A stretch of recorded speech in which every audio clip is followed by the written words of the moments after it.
अस्सलाम वालेकुम। मैंने रिसेंटली एक बुक पढ़ी है the power of your subconscious mind. और मैं बुक पढ़ के इस हद तक हैरान और इस हद तक शॉक में चला गया था कि हमारा जो माइंड है वो इस हद तक इतना ज़्यादा पावरफुल है कि हमारी ज़िंदगी में जो भी पॉजिटिविटी, नेगेटिविटी, हमारी कामयाबी, नाकामी, इवन कि हमारी दुआओं की कबूलियत, जो कुछ भी होता है वो उस सब का सिस्टम हमारे अपने ही अंदर मौजूद है, जिसको हम सबकॉन्शियस माइंड का नाम दिया हुआ है हमने। तो सबसे पहले तो हम ये समझते हैं कि what exactly is subconscious mind. आपका माइंड दो तरह से फंक्शन करता है, एक होता है कॉन्शियस माइंड और एक होता है subconscious mind. Conscious mind takes orders from the outside world और फिर वही ऑर्डर्स अपने सबकॉन्शियस माइंड को दे देता है। आपका सबकॉन्शियस माइंड कुछ नहीं करता, in fact it is incapable of doing anything. ये सिर्फ वही करता है जो कॉन्शियस माइंड की तरफ से इसको ऑर्डर्स दिए जाते हैं। इंसान जो कुछ भी अपने कॉन्शियस माइंड में फीड करता है बात, वही उसके सबकॉन्शियस में बैठ जाती है। जिस तरह जब एक इंसान गाड़ी चलाना सीखता है, गाड़ी या मोटरसाइकिल चलाना सीखता है, तो वो स्टार्ट में अपने आप को ऑर्डर्स देता है, अपने कॉन्शियस माइंड को ऑर्डर्स देता है, उसको सजेशन देता है कि अब ब्रेक दबानी है, अब क्लच दबाना है। लेकिन फिर वक्त के साथ साथ और रेपिटेटिव प्रैक्टिसेस के साथ साथ इंसान जो उसका कॉन्शियस माइंड है वो सब कॉन्शियस माइंड को पीछे से बैकअप करता रहता है। और जब आप 2 साल या 1 साल हो जाए तो आपको गाड़ी चलाते हुए, तो आप खुद नहीं चला रहे होते गाड़ी, your subconscious mind does it for you. आपका ध्यान बेशक कहीं और भी होगा लेकिन आप बिल्कुल प्रॉपरली गाड़ी चला रहे होंगे, क्योंकि आपके सबकॉन्शियस माइंड में सारी सजेशंस फीड हो चुकी हैं। इंसान की जिंदगी में जो जो जिस भी तरह के एक्सपीरियंसेस आते हैं, वो उसके सबकॉन्शियस माइंड में जो कॉन्टिन्यूसली सजेशंस बिल्ड अप हुई हुई होती है ना, उन्हीं का एक नतीजा होते हैं। जिस तरह न्यूटन का थर्ड लॉ है कि every action has equal and opposite reaction, इसी तरह हम इस बात को इसी तरीके से समझ सकते हैं कि हमारा जो सबकॉन्शियस माइंड है वो जस्ट एक रिएक्शन है from the action of your conscious mind.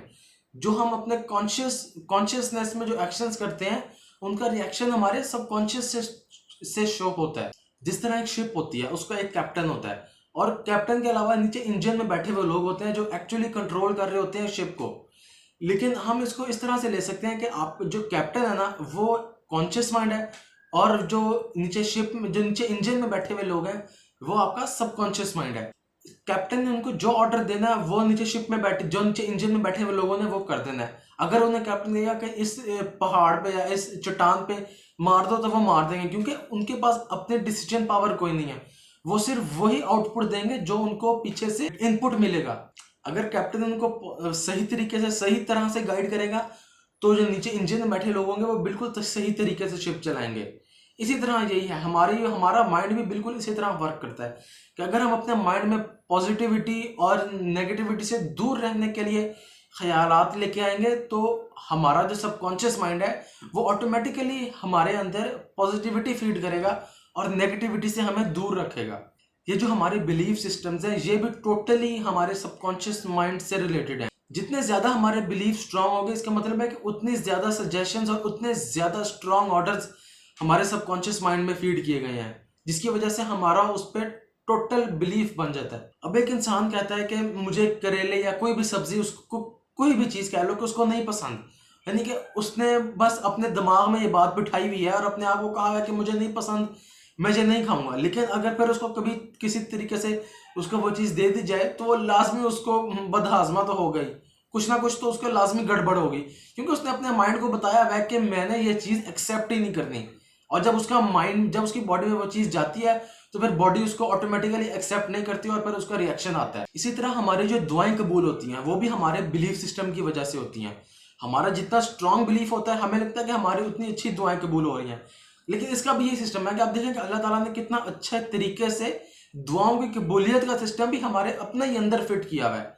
अगर हमें इस चीज पर मुकम्मल तरह से बिलीफ हो कि हमारी दुआएं कबूल होंगी, तो वो जरूर कबूल होती हैं। एज अ मुस्लिम हमारा तो ये यकीन है कि जो मुसलमान होते हैं उनकी दुआएं कबूल होती हैं। लेकिन तो क्या जो क्रिश्चियंस होते हैं या हिंदू होते हैं या किसी और मजहब से ताल्लुक रखने वाले लोग होते हैं, तो क्या उनकी दुआएं कबूल नहीं होती? क्या जो वो लोग चाहते होते हैं उनकी चीजें पूरी नहीं होती? जरूर होती हैं। जैसा कि मैंने बताया कि हमारे जो सबकॉन्शियस माइंड है वो बाहर से ऑर्डर्स लेता है, जो हम उसको सजेशंस देते हैं या ऑर्डर्स देते हैं। ये कुछ सजेशंस ऑटोमेटिकली बिल्टअप होती हैं, कुछ बाहर के एनवायरनमेंट या लोगों की तरफ से हमें सजेशंस दी जाती हैं, हमारे माइंड को सजेशंस दी जाती हैं। फर्ज करेंगे अगर इंसान फर्स्ट टाइम जहाज में सफर कर रहा है, अगर उसके पास आके कहें कि उसको कहें कि तुम्हें हाइट सिकनेस हो जाएगी, तुम अभी वॉमिट कर दोगे, तो हो सकता है काफ़ी ज़्यादा चांसेस हैं कि वो उसी वक्त वॉमिट कर दे, क्योंकि उसके माइंड के पास उसकी काउंटर जो उसको सजेशन दी गई है उसके कॉन्शियस माइंड को, उसको काउंटर करने की सलाहियत नहीं है, तो वो वॉमिट कर देगा। लेकिन अगर यही बात पायलट को कही जाए तो पायलट तो आगे से शायद हंसना शुरू कर जाए। इसकी इसका सिर्फ यही रीज़न है कि उसके माइंड में जो उसको सजेशन दी गई है उसको काउंटर करने की सलाहियत मौजूद है। लेकिन जो आम इंसान है, जो फर्स्ट टाइम ट्रैवल कर रहा है, उसके माइंड में अभी इतनी कैपेसिटी नहीं है, इतनी एबिलिटी नहीं है कि उसको जो आउटर से एनवायरनमेंट की तरफ से जो सजेशंस आए उसको काउंटर कर सके। अब ये समझ लें कि हमारा सबकॉन्शियस माइंड वर्क कैसे करता है, इसमें हम फीड कोई चीज़ कैसे कर सकते हैं। तो इसकी सिर्फ यही है, रेपिटेशन रेपिटेशन रेपिटेशन। जितनी ज़्यादा और जितनी स्ट्रांग हम इसमें रेपिटेशन करेंगे और अपने आप को बार बार बार बार ये चीज़ बताएंगे, उतना ही हमारा सबकॉन्शियस माइंड उसको अच्छे तरीके से रिस्पॉन्ड करेगा। बुक में ही एक एग्जाम्पल कोट की गई है कि उसमें बताया गया है कि एक इंसान जो कि टोटली पैरालाइज्ड है, कि वो अपनी जगह से मूव भी नहीं कर सकता, सिर्फ उसको बात समझ आ सकती है, लोगों की वो बात समझ सकता है, सिर्फ उसके पास इतनी सलाहियत है और वो बेड से मूव भी नहीं कर सकता। तो एक आदमी था, उसने उसको समझाया कि आज से तुमने अपने आप को इस तरह से फील करना है और ऐसे अपने आप को खुद समझना है और समझाना है कि हाँ मैं अब चल रहा हूँ, मैं अब चीज काम कर रहा हूँ, मैं अब ये खाना खा रहा हूँ, मैं अब सोच रहा हूँ, मैं अब सारी हरकतें वॉक कर रहा हूँ, रनिंग कर रहा हूँ। उसने कहा कि अपने आप को तुमने बस समझाना है, रात को सोने से लगे तुमने अपने आप को कहना है कि हाँ मैं अब ऐसा कर रहा हूँ और इस स्टेट में अपने आप को फील करना है। तो उसने रोज ऐसा ही किया, रोज ऐसा होता गया कि एक दिन आया ऐसे कि ना नर्स वगैरह नहीं थी उसके रूम में, तो फोन की घंटी बजने लगी, काफी देर बजती रही बजती रही बजती रही, वो देखता गया। लेकिन उसने ना कोशिश की, उसने कहा चलो मैं उठ के देखता हूँ। वो चला और उसने बड़ी मुश्किल से वो फोन कॉल उठा ली और बताया क्या है कि जब उसने फोन कॉल उठाई तो उसी के घंटे के अंदर अंदर, उसी एक घंटे के अंदर अंदर उसकी टोटली उसकी जो बॉडी थी वो टोटली रिकवर हो चुकी थी। वो बिल्कुल टोटली जो वो सोचता था जिस तरीके से उस तरीके से चल रहा था, फिर रहा था, भाग रहा था, टोटल रिकवरी हो गई उसकी बॉडी की। जितना अच्छा आप विजुअलाइज करेंगे, जितना अच्छा आप अपने आप को उस स्टेट में फील करेंगे, उस सक्सेसफुल स्टेट में फील करेंगे, उतना ही आपके सबकॉन्शियस माइंड में वो चीज अच्छे तरीके से बैठ जाती है और हमारा माइंड ऑटोमेटिकली उस चीज की तरफ वर्क करना शुरू कर देता है। हमारा जिंदगी में जो भी गोल होता है, जिसको हम अचीव करना चाहते हैं, जो हमारा एम होता है लाइफ में, उसको हमें चाहिए कि हम उसको ज्यादा से ज्यादा विजुअलाइज करें, उसकी असल हालत में उसको देखें। जितना विविड और स्पेसिफिक हम सोच सकते हैं सोचें। जैसे अगर हमें किसी बंदे को चाहिए कि मैंने इतने पैसे कमाने हैं इस एज में, तो वो स्पेसिफिक अमाउंट नोट करे कहीं। इस तरह की रेपिटेशन के लिए सबसे बेस्ट टाइम बताया जाता है ना, वो रात के सोने से पहले है।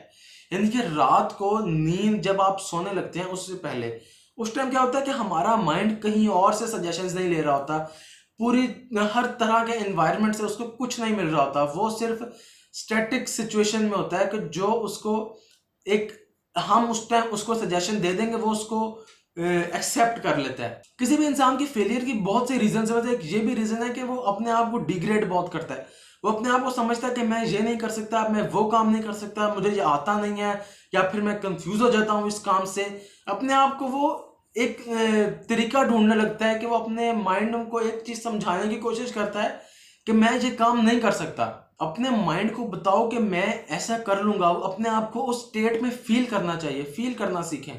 अपने गोल्स विजुअलाइज करें और जो स्पेसिफिक एम आप अचीव करना चाहते हैं उसको कहीं लिख के रखें। लेकिन इसमें एक चीज का ख्याल रखना कि ये जो आप सोचते हैं इसमें रियलिटी से कॉन्फ्लिक्ट नहीं आना चाहिए।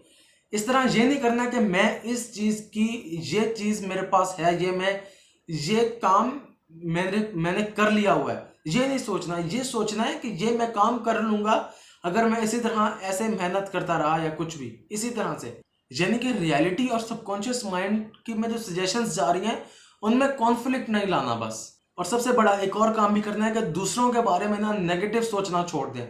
यानी कि वो ऐसे कर रहा है, वो इतना कामयाब है, वो उसके पास इतने पैसे हैं, मैं नहीं कर सकता, वो कर सकता है।